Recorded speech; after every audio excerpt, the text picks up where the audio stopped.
Baş verən hadisələrə reaksiyalarımızla bağlı bir fikrimi bölüşmək istəyirəm sizlə. Baş verən hadisələrin bizdən asılı olan və asılı olmayan tərəfləri var. Əgər bizdən asılı tərəfi varsa, biz onu həll edə biliriksə, eləyək.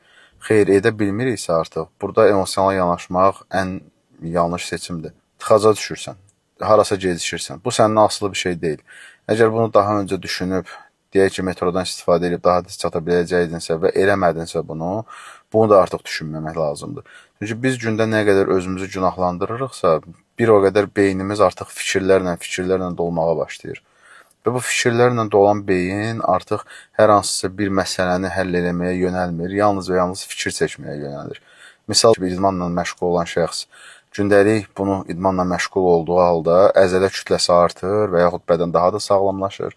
Olmadığı halda və oturaq həyat keçiricə bədən daha da passivləşir. Eyni formada bu bizim beynimizə də aiddir. Misal, baş verən hadisələrdə daim özümüzü günahlandırırıqsa, biz artıq özümüzü günahlandırılan şəxsə çevrilirik. Yox, məsələni həll etməyə çalışırıqsa, biz artıq məsələni həll etməyə çalışan şəxsə çevrilirik.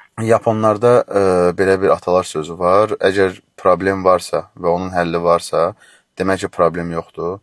Əgər bir problem var və onun həlli yoxdursa, demək ki, bir problem yoxdur.